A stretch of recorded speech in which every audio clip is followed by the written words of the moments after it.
Le projet de la mairie que nous contestons depuis plusieurs années, c'est de construire ici 2500 logements et à cet endroit en particulier de construire la piscine olympique.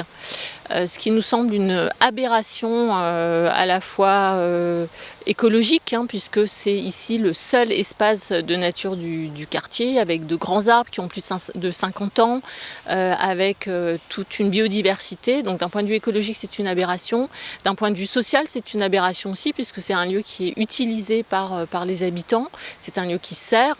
Et puis c'est aussi une aberration économique, puisque d'un côté, on veut raser la piscine Max Dormois pour y faire un parc, et de l'autre côté on veut raser ce lieu qui était un parc pour y faire la piscine olympique à quand même, rappelons-le, 79 millions d'euros. Quelle que soit la liste qui remportera la mairie, c'est qu'il y a une vraie prise de conscience de l'urgence climatique, de l'urgence écologique, avec par exemple l'effondrement de la biodiversité.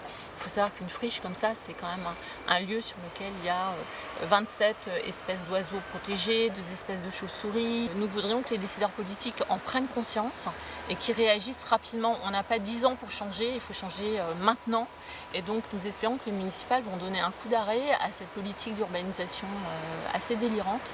Les habitants du quartier sont mobilisés, ils viennent, et c'est tout l'intérêt d'ailleurs d'avoir construit ici, et d'occuper l'espace, c'est que les gens qui passent nous rejoignent, s'investissent, viennent donner de l'eau aux plantes. Voilà, et donc ça crée aussi du lien social avec les habitants du quartier. Aujourd'hui, c'est une belle phase de mobilisation, puisque de plus en plus les gens prennent conscience que c'est un espace qui donne de l'espace. C'est-à-dire un espace depuis lequel on peut voir la ville. Tout d'un coup, il y a un horizon qui se découvre, et par exemple, c'est le seul point de la ville où on peut voir le soleil se coucher.